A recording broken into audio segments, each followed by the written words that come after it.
All right, we've talked about the causes of imperialism and forces driving us toward expansion beyond our borders, the events that brought about the Spanish-American War, and the opportunity to actually go beyond our borders, breaking down isolationism a little bit, not in Europe, but in the Pacific and Latin America, looking at Latin America here today, comparing and contrasting foreign policies of three presidents. They are progressive presidents, Teddy Roosevelt, Taft, and Wilson. It's important to know this term, especially a corollary, a proposition that follows from one already made and often added to. In this case, it's going to be a proposition by Taft adding to the Monroe Doctrine. Left side work for you, simple stuff that you could do to review and break this down simply. Make a three-column chart and identify some of the ideas behind each of the different diplomacies here for the three presidents. Each one is going to be very similar in that force, and the military force will be used. That's going to be established here with Teddy Roosevelt, but the next two presidents, Taft and Wilson, will try to move away from that, but unsuccessfully. You don't have to necessarily write this down, but during this time period, 1898 up to 1934, there's really a series amongst the presidents during this time that we're talking about here today, and other presidents up to Franklin Roosevelt, a series of different interventions by the United States in South and Central America and the Caribbean. Use of the Marines, United States military and Navy, police actions, occupations to try and maintain control and stability there when instability and or things seem to be in a condition that was not in the interests of the United States. And it really begins with the Spanish-American War, and it is a trend that is very strong during this time period, and it is one time period that generates a great deal of animosity between Latin America, Central and South America toward the United States, which had already kind of started with the Mexican-American War, of course. And our first topic here under the presidency of Roosevelt, Teddy Roosevelt, was the development of the Panama Canal. It had been being built or constructed on, worked on prior to his presidency. The idea of a canal beyond, between the two oceans was something even the early explorers like Cortez had talked about and dreamt about.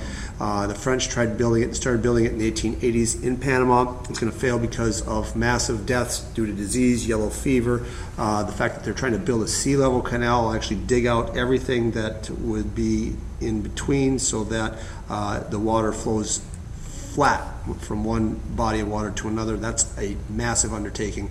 It didn't work. And so as the French pull out and they leave a lot of trash and expend a lot of money there, with the United States becoming a world power and having now new territory in the Caribbean, in particular Puerto Rico, and now of course if you think off the map here out into the Pacific Ocean, into Asia, it's important to get there fast. Around here is slow, intensely slow. And so having that canal all of a sudden becomes very important to the United States. The United States buys the rights and the contract from the French for $40 million to finish building it. They're going to sign us a 99-year lease eventually to get that done. The initial negotiations in terms of a treaty with Colombia were rejected. But this event of having independence amongst the Panamanian people is the open door for Americans to try and get control of this particular spot. In other words, Teddy Roosevelt to get control of the spot in expansionists. And this revolution is promoted and encouraged, as you can see here in this cartoon, by the United States under the leadership of Teddy Roosevelt. Panama was a province of Colombia for a good period of time since they had broken away from Spain back in the 1820s. And it was mentioned to Teddy Roosevelt when he thought about the Panamanians and their efforts to become independent, and he basically made the statement that the Panamanians have the right to independence, which kind of sent the message to the Panamanians that if we revolt, the United States will come help us and assist us. And essentially that is exactly what happened. When the revolt happened, the United States Navy showed up on the shores of Panama just to try and keep the Colombian forces at bay and to assist them, and they basically help assist with that revolution. And you can see Teddy Roosevelt here with his diplomacy. It's going to be known as big stick diplomacy. We'll define that a little bit more. It pretty much is self-explanatory by the visual here. This will also be known as gunboat diplomacy, the use of force to kind of get things done in the interests of the United States. And when this happens, or after this happens and it's done, and basically we sign a treaty with Panama afterward to set up this 99-year lease with the Panamanians, We do recognize them as a nation, and we get a 10-mile wide canal zone area of control, which we will control for the next 100 years. It's just been recently given back to the Panamanians, but it's still under the visual sight of the United States. And so the United States has a significant amount of money to get this job done, and it is a difficult one nonetheless. One of the key factors, and the key factor here, is to deal with something called the mosquito. It's on the island of Cuba. That under the Platt Amendment and the rebuilding of Cuba, and U.S. presence there, that a guy by the name of William Gorgas figures out that this yellow fever, malaria thing is spread by mosquitoes. Get rid of the mosquito and you get rid of the disease. You can get a whole lot more work done that way with a lot less death and expense. And so draining swamps, making sure water's not standing in the streets, giving people mosquito nets, and that thing called quinine is going to be a big help, and it's going to help bring about this major engineering feat of the era. Thousands of workers from the Caribbean carving out the canal, most of them African African descent, paid not a whole lot of money. They're going to build a lock and dam system, which is going to be a whole lot cheaper to build and faster to build than the sea level canal that the French tried to build. But this whole event, taking the Panama Canal and such, is going to create some resentment. Here Teddy Roosevelt is building that canal, shoveling it out. This is what a lock and dam system looks like. Basically, it's a stair step in which you have gates opening up from one level to another. A ship floats in, the gates close behind, you pump it full of water, and the next set of gates opens up, it closes behind, you pump it full of water, and so on, and then down back the other side. Technology and the Industrial Revolution really allowed this to happen, a massive feat. It's opening on August 15th, 1914, but it wasn't a big headline because World War I had just started recently before that, and really a very timely thing because it was necessary to help fight World War I. But this makes the United States global presence much stronger. It means that the United States Navy can now be a two-ocean Navy, and we don't have to have a Navy that is on the Atlantic side solely and built big enough to deal with things on the Atlantic, and it doesn't have to travel all the way around to deal with things that we have now on the Pacific side of the world. We can go from here to here with rapid speed, and that means also that we have a significant amount of trade happening a whole lot faster. And since the time of the first building and now, it has been, the canal itself has been dredged out and dug several times before, widened and deepened, and ships that are built in the world tend to be sized to the size of the canal. And so this is a big deal. This is great in terms of strategic military capabilities to protect our Philippines and Guam out in the Pacific, and Hawaii, of course, and some other islands, the Samoan Islands that we have. And here are some pictures of that and what that kind of looks like. And so we have now a fast avenue to police our whole hemisphere on all sides of the Western Hemisphere, but now we can get to each side of the planet very quickly, and this basically is the beginning of the time period in which we kind of become the policeman of our hemisphere. Eventually, after World War II, we'll kind of become the policeman of the world, but everybody is looking to us, and here we have this new diplomacy that Teddy Roosevelt is introducing. And it involves the use of force, but it also involves negotiation. But negotiation first, then the use of force afterward. And this is reflected in the phrase, speak softly and carry a big stick. And if you can't get what you want through negotiations and reasoning, then you apply force. This was seen with Teddy Roosevelt in the coal miners' strike. He talked to of 1902, he talked to the coal mine industry owners up in Pennsylvania and said, sit down, let's have a meeting and talk about what we can do. And they didn't want to meet, they didn't want to budge, they didn't want to give concessions to the workers. So he said, I'll bring out the military and I'll take over the mines. And this is what he does basically in every other situation, his dealings as a president. And this is one of the reasons why he's kind of seen as kind of something other than presidential, more king-like, monarch-like, going too far, taking on too much power. And he issues a statement basically called the Roosevelt Corollary that basically says the United States can and will intervene in Latin American affairs if they become unstable. And we're going to read this thing specifically. What does unstable mean? What does it look like? it's only if they're unstable or if they're not behaving well. And so this may involve military action. And so this is a corollary. You need to add this. This is a corollary and an add-on to the Monroe Doctrine. Please write down Monroe Doctrine here. This is an addition. Monroe Doctrine before didn't talk about military action, but this does. And so this takes it to a different level. And this will be carried out by other presidents after that. See a little bit of the quote here. So our Monroe Doctrine becomes quite a bit more forceful. It's used to stop revolutions. There's going to be one in 1906 in Cuba. We'll be sending Marines there for that. Taking control of countries' finances that have unstable financial situations if they're about ready to go bankrupt. Dominican Republic was another example of that. We send in the Marines, the United States government and government officials step in and stabilize things. If you can't do it yourself, we'll come in and do it for you is basically the idea.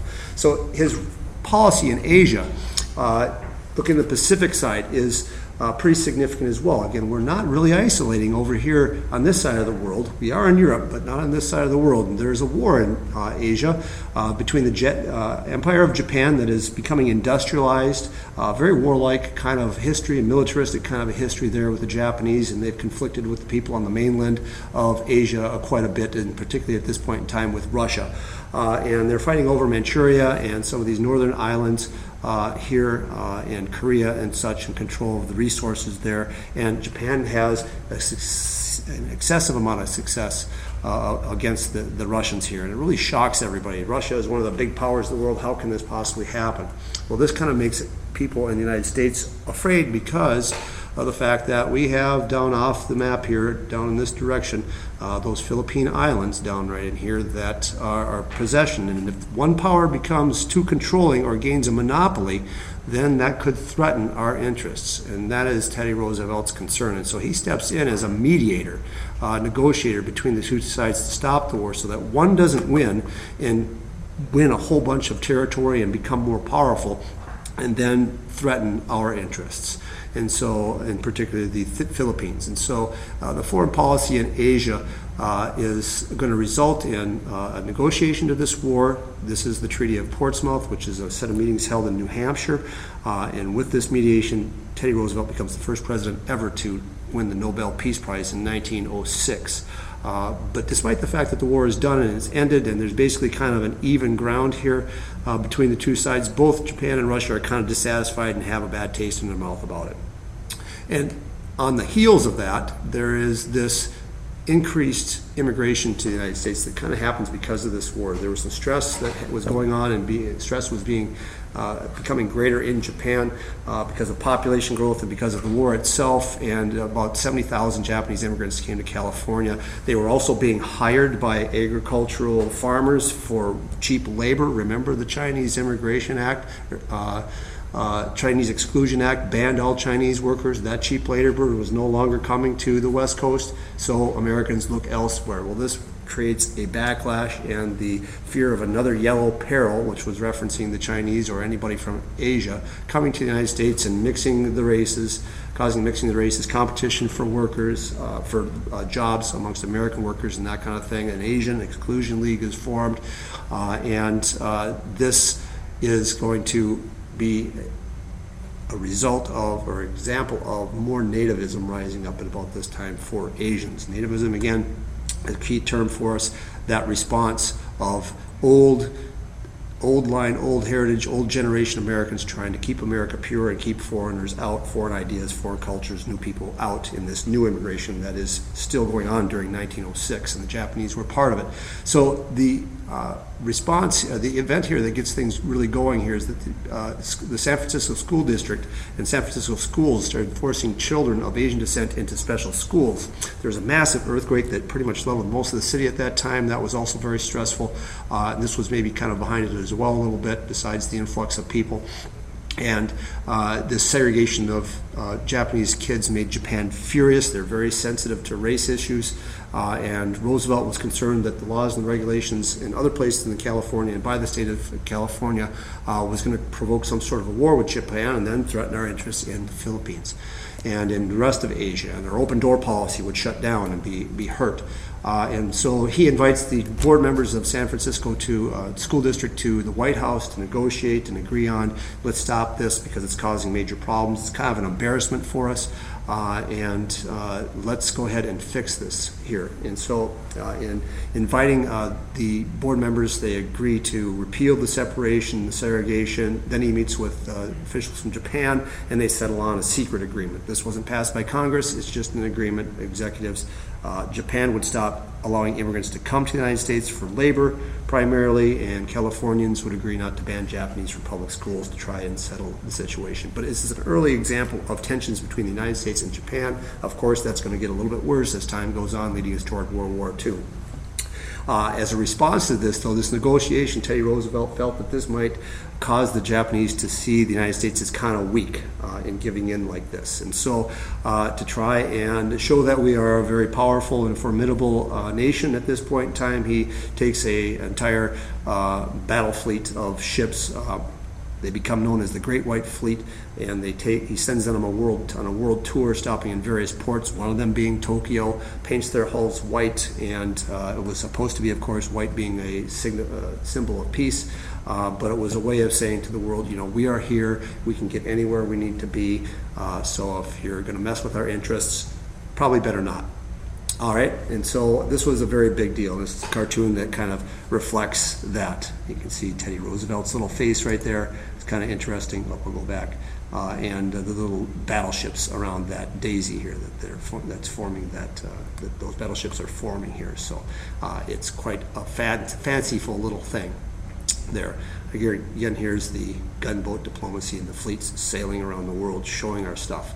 All right, the next piece of diplomacy is coming from Howard Taft, Teddy's successor, dollar diplomacy. And this was an attempt to try and soften up the hardcore military, aggressive kind of style of Teddy Roosevelt. It's kind of a personality reflection of Taft in a way, but it substitutes money for bullets. Instead of bringing in the military and such, Taft promoted the idea that we're going to try and encourage Central and South American countries and Caribbean nations to take some financial aid, some financial assistance, give us as Americans some business opportunities, greater business opportunities. Will help you rebuild harbors, roads, railroads, and businesses and things like that. It'll improve life for you. It'll help improve business for America. And if there's good economic stability in your country, that's good for you. If there's economic stability for you, that means there's greater opportunity for us as well to make money as well. And so the effect is that American businessmen and bankers and financiers are investing in the region significantly. It does help out in some areas. It does stabilize things in some areas, but not everywhere. An example of dollar diplomacy not necessarily having a complete effect was that in Nicaragua there was a particular fruit company that had all of its land seized by the government there, trying to nationalize things and get rid of foreigners, and the United States Marines came in to take control of that. And so example, trend, if United States property, business owners are being hurt in that particular country, the United States is going to march in with the military anyway and protect those interests. Latin American countries, Latin American people kind of take offense to that. President Wilson, on the heels of Taft, also tries to bring in more of a soft, relaxed, more humanitarian kind of diplomacy. And he is, we're going to see with World War I, that humanitarian kind of thing. Again, he's a reformer of the progressive era. You can kind of see his emphasis here as well, trying to be more of a reformer on foreign policy as well. He based his foreign policy on morals, not economics. He wanted to try and assist the leaders of foreign countries and the people of foreign countries in Latin America in particular to elect good people.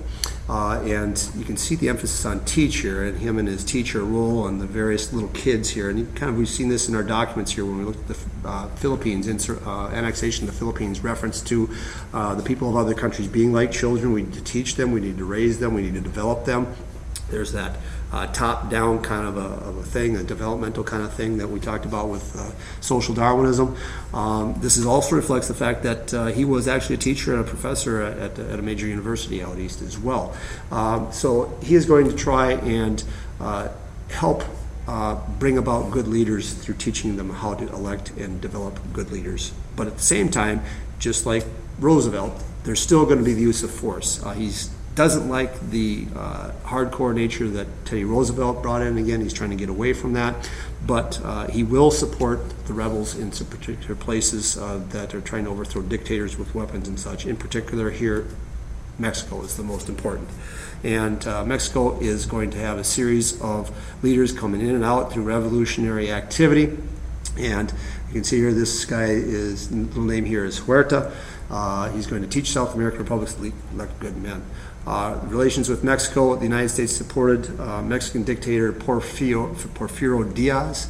And in his government, the support of U.S. business there was strong with Diaz, but he was very cruel with his people. And Wilson did not like that at all. And his people did not like that. And so there's a series of revolutions in Mexico to develop that results in a revolving door of dictators. And as an example of the control of Americans here, and maybe understanding why the people of Mexico were very upset, by 1910, Americans owned 43% of the property in Mexico. And this was kind of the case, and there was a strong ownership of property by Americans in other countries as well. Other foreigners owned nearly 25%. 50,000 Americans lived there. So other people from other countries are controlling their country and their land and their wealth and their resources. So you can see why some of these revolutions pop up. 1913, Victor Huerta becomes dictator. Wilson stops supporting him in the overthrow of the government.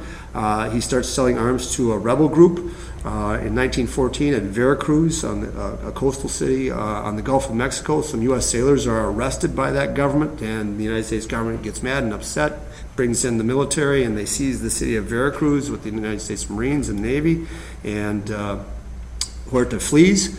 And that brings in another individual in the power position in Mexico, a guy by the name of Carranza. The United States supported him, but another revolutionary that didn't like him, Pancho Villa, might be familiar with him, rebelled against the new government, launched an uprising that was kind of based amongst the people, kind of guerrilla-style hit-and-run tactics. He seized and shot 16 Americans by basically crossing the border, crossing 16 Americans in a particular violent attack in Mexico. Then he crosses the U.S. border and he attacks and burns the town of Columbus, New Mexico, killing 18 more. This gets Americans upset and mad, of course, the United States government upset and mad, and this results in President Wilson sending in General John J. Pershing into Mexico to try and catch him. The United States military, which was very mechanized and very powerful, tried, but to no end, to chase and capture Pancho Villa. They never do, and it becomes kind of a very embarrassing thing for Wilson and Pershing in this. They had met each other before all of this. This is Pershing, and this is Pancho Villa, and it becomes basically a big debacle and a big failure.